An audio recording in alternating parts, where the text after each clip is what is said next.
Halo, selamat pagi. Saya Ferdinand dari Ilmu Administrasi Bisnis 2018 dan sekarang saya akan menjelaskan tentang IKEA.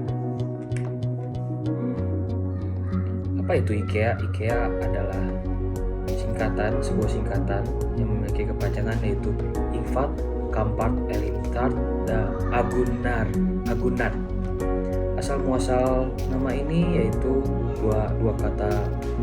Yang pertama itu adalah artinya nama seseorang, nama pendirinya, dan dua kata di belakang itu artinya daerah pemilik pendirinya. Jadi IKEA ini sudah berdiri sejak 1943, pertama kali di Swedia oleh Ingvar Kamprad ini. Ingvar Kamprad ini sejak umur 7 tahun ia sudah mulai mencoba bisnisnya dengan menjual beli ikan, peralatan Natal, bolpen, dan pensil pun juga.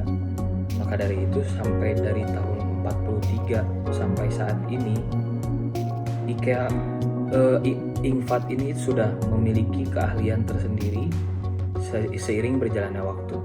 Hingga pada November 2017 sudah ada 411 cabang di dunia dan memiliki 194.000 pegawai. Mengapa bisa berkembang pesat? Jadi, Ingvar Kamprad ini melakukan inovasi, baik inovasi internal maupun eksternal. Kalau untuk inovasi internal yang pertama ia melakukan transformasi digital. Yang kedua, pada eksternalnya, maksudnya eksternal tuh pada IKEA-nya. Inovasi pada IKEA-nya tersendiri itu yang pertama ada furnitur bongkar pasang, yang kedua ada impulse buying, yang ketiga ada living room untuk pengalaman berbelanja yang berbeda, dan yang keempat ada one stop service untuk kenyamanan pelanggan. Oke, sekarang saya akan menjelaskan tentang transformasi digital. Pada tahun 2017 perusahaan IKEA pertama kali mengenalkan aplikasi yang namanya AR atau Augmented Reality. Apa aplikasi apa itu? Itu aplikasi adalah seperti aplikasi visual yang dilakukan untuk melihat produk-produk yang ada di IKEA, tapi tidak melakukan pembelian secara langsung.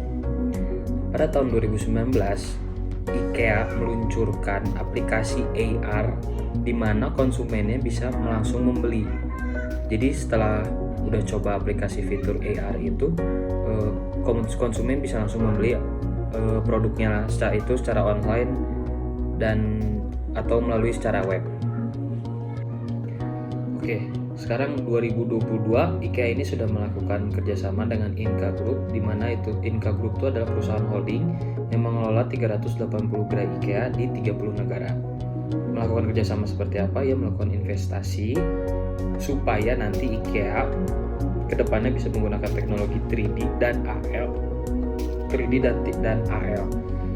Jadi teknologi 3D ini adalah teknologi representasi 3D fotorealistik. Jadi menggunakan handphone aplikasi, kita sorot ruangannya, nanti ada ukuran, misalnya mau membutuhkan kursi yang seperti apa, itu sudah sangat 3D, sudah sangat jelas banget. Jadi tinggal melakukan pemesanannya saja. Sekarang saya akan menjelaskan tentang furnitur bongkar pasang. Furnitur bongkar pasang ini adalah digunakan untuk menghemat penyimpanan, menghemat biaya produksi, dan juga menghemat pengiriman.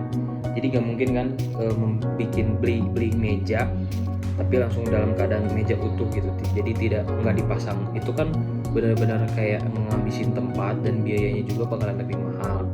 Makanya IKEA ini melakukan penerapan sistem furnitur bongkar pasang.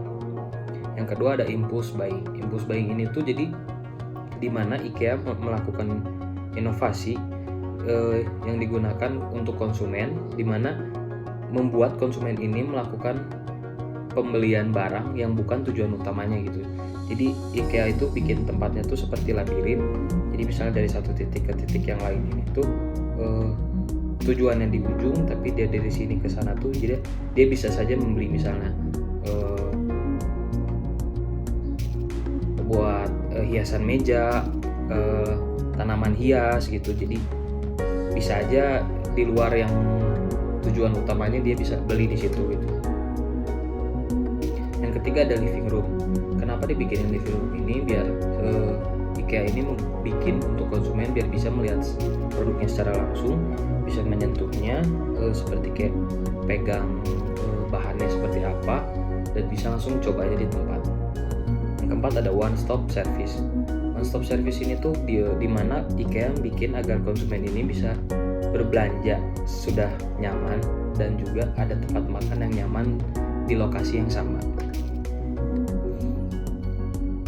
Jadi apakah dengan kelima inovasi tersebut IKEA tetap sukses sampai sekarang? Jadi pada 2017 konsumen IKEA meningkat, pendapatannya sekitar 36,3 juta euro atau sekitar 40 juta US dollar dengan kurs saat itu, ya sekitar 13 sampai 14 ribu. Bukti kuat ini menyatakan bahwa IKEA tetap sukses dengan inovasi yang sudah dilakukannya. Inovasi yang menurut saya dilakukan dengan IKEA itu yaitu seperti kayak inovasi, invensi, dan discovery. Jadi barang yang belum ada di IKEA ada barang yang lebih bagus di IKEA ada, dan harganya mungkin juga ada yang lebih terjangkau juga di IKEA. Nah, IKEA ini menerapkan 5 discovery skill. Yang pertama ada questioning, observasi, networking, experimenting, dan asosiasi. Questioning ini tuh jadi bisnis apa yang basicnya sesuai dengan paman Infat ini. Jadi basicnya sudah ada bisnis, basicnya kewirausahaan, maka ya menelusuri dalam bidang itu. Yang kedua ada observasi. Observasi ini tuh di mana sebelum ia membuat IKEA ini dia sudah melihat di daerah rumahnya dia, masih di daerah rumahnya dia mencari di mana letak bisnis yang ada pada lokasi tersebut. Ketiga ada networking. Networking itu ada kerjasama. Jadi si IKEA ini kan tadi sudah dijelaskan kerjasama dan Group. Experimenting. Nah, jadi awalnya tuh paman Infat ini tuh jadi dia bikin toko kelontong dulu, terus dia merintis dari awal sampai akhirnya kayak sekarang. Yang terakhir ada asosiasi.